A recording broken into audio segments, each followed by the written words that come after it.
ভাই ওনার তো দলে নাই, তার জন্য আমি গত ম্যাচে এরকম একটা সেম বানিয়ে আনছিলাম। অনেক সাংবাদিকরা তারা আমার সাথে ভিডিও করছে, কিন্তু তারা প্রকাশ করে নাই।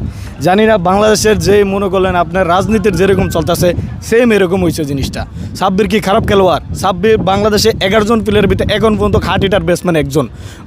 ওই যে এনসিএলের ভিতরে দেখছেন উনি কী করছে, টানা 3 বলে 3 ছক্কা, উনি এখনও ফুরিয়ে জানাই। আমি বাংলাদেশ বিসিবির কাছে আকুল আবেদন জানাচ্ছি, সাব্বিরকে অবশ্যই জাতীয় দলে না ঢুকান, তাকে এ দলে বা বিসিবির আন্ডারে কোনোভাবে পর্যায়ক্রমে যদি ভালো করে আবারও তাকে প্র্যাকটিস করানো হয়, ইনশাল্লাহ সাব্বির এই জাতীয় দলের জন্য অনেক কিছু করবে। এখন আসলে সাব্বির রহমানের কতটুকু দরকার বাংলাদেশে ভাই, এটা আমার একার কথা না। আপনি এখানে আবুধাবির ভিতরে যত স্টেডিয়ামে তো বাঙালি আছে, সবাইকে জিজ্ঞাসা করেন যে সাব্বিরকে দরকার কি দরকার না। এমনকি গতকাল রিয়াসাত আজিম ভাইকে আমি জিজ্ঞাসা করছিলাম যে ভাই সাব্বিরের নিয়ে কিছু, উনি বলছে যে ভাই আমি তো বলি। তারপরে উনি কালকে না পরশু দিন একটা লাইভ করছিল, ভিডিও করে ছাড়ছিল সাব্বিরকে নিয়ে, কি সাব্বিরের বিকল্প কোনো কিছু নাই, এখন শুধুমাত্র সাব্বির।